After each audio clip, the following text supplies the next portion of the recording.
In this video, I am going to be comparing two of CD Projekt Red's open world RPGs, Cyberpunk 2077 versus The Witcher 3. This video is going to be a little bit different than my traditional which game is better series. I am still going to compare the games on their story, gameplay, open world, and presentation, but I'm not going to do a point system or anything like that since these games are quite different in style. There's also a 5-year gap in release date, so I'm just doing this to make the video more fair and neutral. And before we get this video started, only 3% of you who watch my videos are actually subscribed. So if you enjoy any of my videos or found it helpful, feel free to subscribe. It is free and you can always unsubscribe if you decide you don't like me later.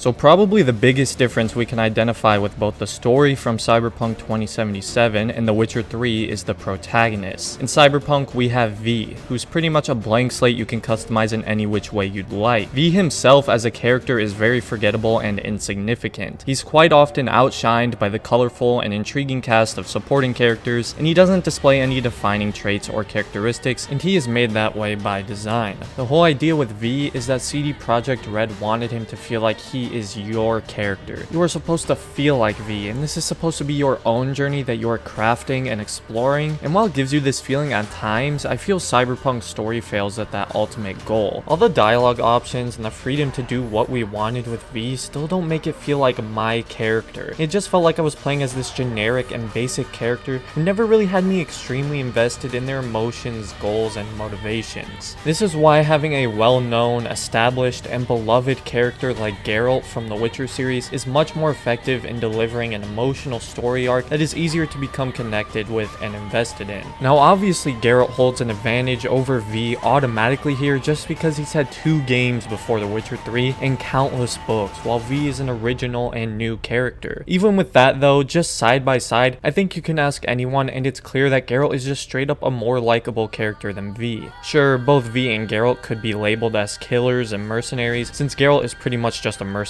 contracted to kill monsters, but a big difference is Geralt's heart and what he cares about and believes in. Sure, he is ruthless, tough, and a badass killer, and that's a reason a lot of people love him, but he also has people he cares about like Ciri, Yennefer, Triss, even Vesemir. That keeps him human and relatable to any person who plays as him. We all have people we care about and would do anything for, and that is often displayed within Geralt's adventures. And the fact that Geralt is so emotionless and ruthless just makes it that much more emotional and intriguing when Geralt breaks down or expresses his emotion. So then we compared this very three-dimensional and fleshed out character who has good motivation, a good heart, and likable qualities, and we compare him to V, who we don't really know much about and never see him display anything extremely likable or unique for a main character. And his only real motivation is that he's trying to save his own life. We don't even know what kind of person V is, so I think it's quite obvious why Geralt is such a better character. The side characters of both games are both strong points for the stories. Something CD Projekt Red has done really well with both games is establishing fun and unique characters and then giving us multiple side missions with these characters so we can really understand and learn more about them. And each character has their own issues and a deeper motivation and purpose, and you kind of slowly discover this as you help them and complete missions with them. I think the most notable from Cyberpunk are Panam, Judy, River, Carrie, Rogue, and even Johnny. While in The Witcher 3 there's Ciri, Yennefer, Triss, Dandelion, and so many others. And what's great about these characters in both games is that they not only have these long side story threads, but they also overlap and connect with the main story. Like in Cyberpunk and Witcher 3, if you are not completing the side jobs, or in Witcher 3's case, the secondary quests with these characters, then you are completely missing out because the characters appear in the main story so much and have pretty big effects on the kind of ending you get to the game. I'd still say Witcher 3 does this a bit better than Cyberpunk, once again, just because the characters are just a lot more likable and well known, and again they have the support of a strong main character presence in Geralt, while Cyberpunk doesn't have that as much.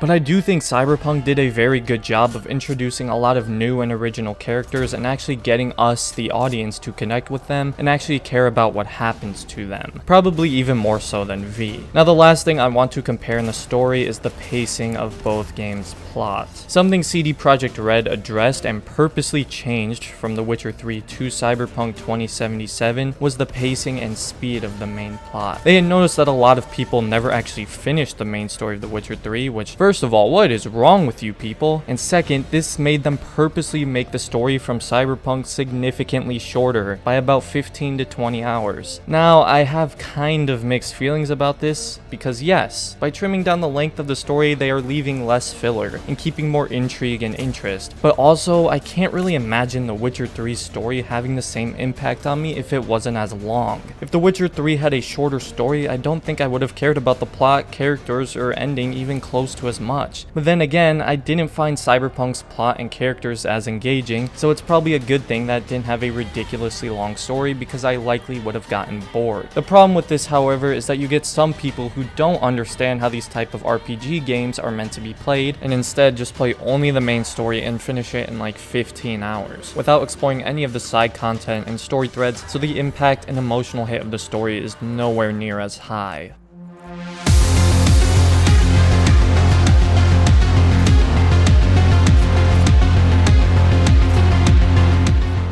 The pillar for gameplay in both of these games is combat. Now actually the biggest criticism of The Witcher 3 is how simplistic and basic its combat system is, which is pretty funny because the biggest complaint with the original Witcher game is that the combat is too complicated. But even though, yes, it is simple in The Witcher 3, it still works because it's easy to learn and can be quite challenging to master, especially on Death March difficulty. And if you're not playing Witcher 3 on Death March, then come on, what are you doing? Yes, they probably could have added a little more depth and variety to the combat, and using Quen is basically the name of the game, but I think it works and does exactly what it is meant to do, no more, no less. This makes things a little difficult to compare since obviously Witcher 3's combat involves swords and spells, while Cyberpunk uses guns and, well, I guess, samurai arm blades. But it's clear CD was once again addressing some of the criticism in The Witcher 3 with the combat in Cyberpunk. They added a lot more unique weapons, like the smart weapons with all that fancy technology. They added cyberware where you can get these cool implants that give you charge jumps and extra hacking capabilities, etc. And they added a pretty in-depth skill tree to go with it all. From first blush, you could say once again this combat is simple and repetitive, but if you actually progress through the game and unlock all the cool weapons, gadgets, and use the hacks and all that cool stuff, the combat can become pretty in-depth and make it really fun and creative. Not to mention the core gunplay itself handles pretty well and is quite fun. Cyberpunk also of course introduced a lot of stealth and stealth related mechanics, along with things like suppressors and some light weapon customization, which is obviously missing from The Witcher 3. I honestly can't imagine stealth in The Witcher 3, although it would probably look really cool.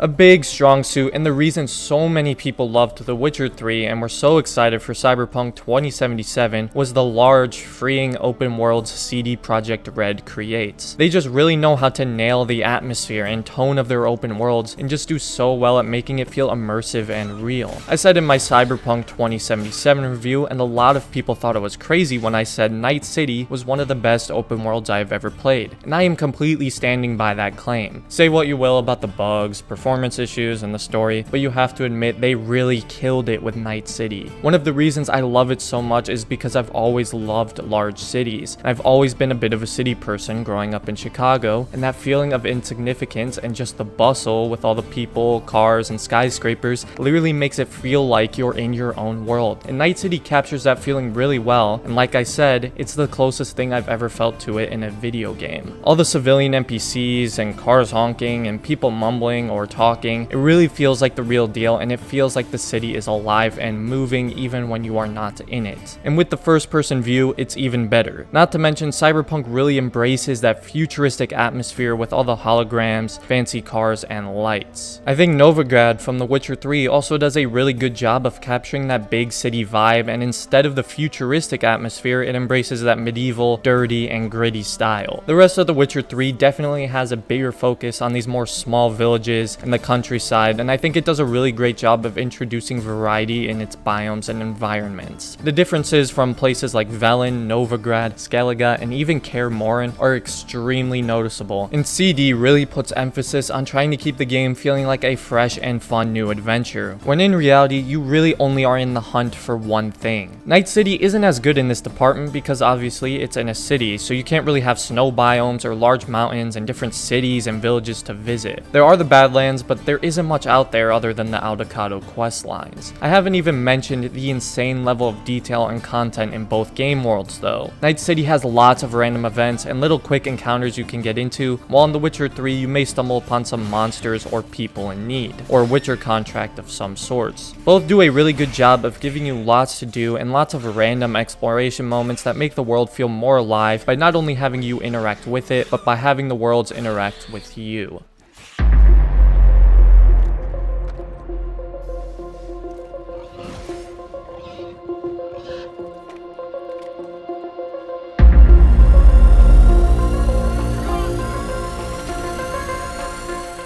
Now obviously presentation is something I have to bring up when comparing these two games because of all the bugs, performance, and graphical issues with Cyberpunk. Yes, the bugs are bad, and yes, the performance is not great, especially not on console. But I think something a lot of people forget is that The Witcher 3 was in a very similar boat when it launched. The Witcher 3 was an extremely hyped game. Everyone thought it was going to be like the best game ever, and then it came out and it just had tons of issues. Lots of bugs, the game did not run very well on PC or consoles, and everyone was saying the game was a huge flop and disappointment. And fast forward 5 years later, and now it's seen as one of the best games ever. Very quickly, CD started dropping strings of updates, and the game was slowly becoming more polished and bug-free. Again, very similar to what they are doing now. Obviously, Witcher 3 wasn't so bad to the point that it was taken off the PlayStation Store, but the scenario here is nearly identical, and I think it's without question that Cyberpunk 2077 is going to make a very similar comeback like The Witcher 3. And I don't have a doubt in my mind that CD is going to fix and update the game until it's working how it was intended. They aren't the kind of company to drop a buggy and unfinished game and then just abandon it. Again, look at The Witcher 3. The real question isn't if the game can make a comeback, because it is going to. The real question is when. And who knows, maybe we will look back upon Cyberpunk 2077 in the year 2025 and talk about what a great game it is. So again, obviously Witcher 3 is better than Cyberpunk in pretty much everything presentation wise other than graphics, but let's be honest, what good are graphics if the game is running at 20 FPS? And The Witcher 3 still looks incredible today. It's kind of hard to believe the game is 5 years old because it still looks really good. And now with all the optimizations and advancements in hardware, it's a pretty easy game to run and get good frames and high graphics settings on, making it really the ultimate package for both PC and console gamers.